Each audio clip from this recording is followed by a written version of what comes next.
Ang Golden State Warriors nga ngayon ang hindi pa rin nagkakaroon ng talo dito nga para sa NBA preseason at nangunguna nga dito sa Western Conference na merong 5-0 win-loss record.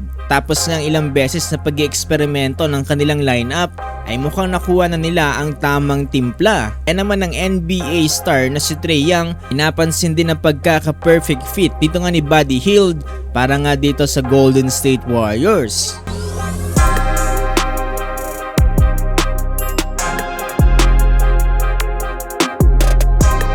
Nagawa na nga may abante dito ng Warriors ang kanilang standing sa 5-0 record matapos nilang talunin ng Lakers kahapon sa final score na 111-97.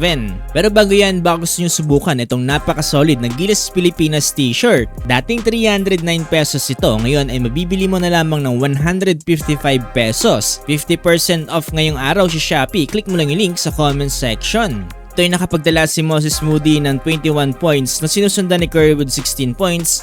Meanwhile, si Draymond Green naman ay nakapagdala ng double-double with 10 points and 10 rebounds. At dahil nga sa pagkakapanalo dyan ng Warriors ay hindi na rin naiwasang mapansin dito nga ng Atlanta Hawks guard na si Trae Young ang pagiging seamless fit dito nga ni Buddy Hield bilang isang 6-man para dito sa Warriors. Nga sa kanyang post dito nga sa X o dating mas kilala sa Twitter, Buddy fits perfectly with the Warriors. Although kahit preseason pa lamang ito pero mukhang nasa good place na nga ngayon ang Golden State Warriors. Nawala man sa kanila si Klay Thompson at hindi man nila nakuha dito si Lauri Markkanen, pero sa kabila niyan ay nag-sign pa rin itong si Stephen Curry at nag-extend pa nga ng 1 taon para dito sa Warriors. Mukhang natuklasan na rin nila ang kanilang mga gaps by leaning even harder on their jump shooting. Makikita kasi natin sa play dito ng Golden State Warriors ay mukhang nag-focus pa rin sila dito nga sa kanilang shooting and playmaking kung saan perfect na perfect para dito kay Buddy Hield and Kyle Anderson. Dagpa nito sinign din nila dito si DeAnthony Melton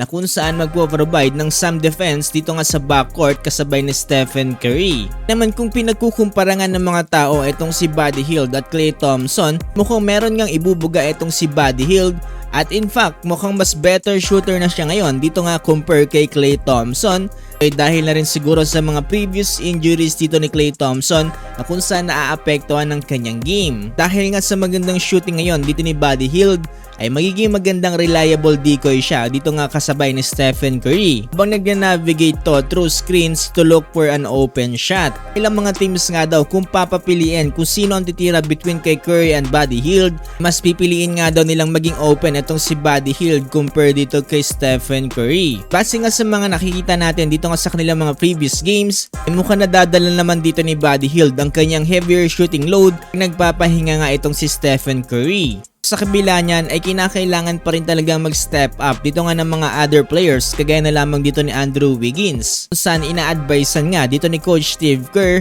tumira pa nga ng maraming beses during the game para nga daw ma-distribute yung workload evenly. Yun preseason pa lamang ito pero nakikita na natin yung potential dito nga ng Golden State Warriors. Aga pa para purihin natin ng Warriors pero sa ngayon ay thumbs up tayo ngayon para dito sa kanila sa NBA preseason.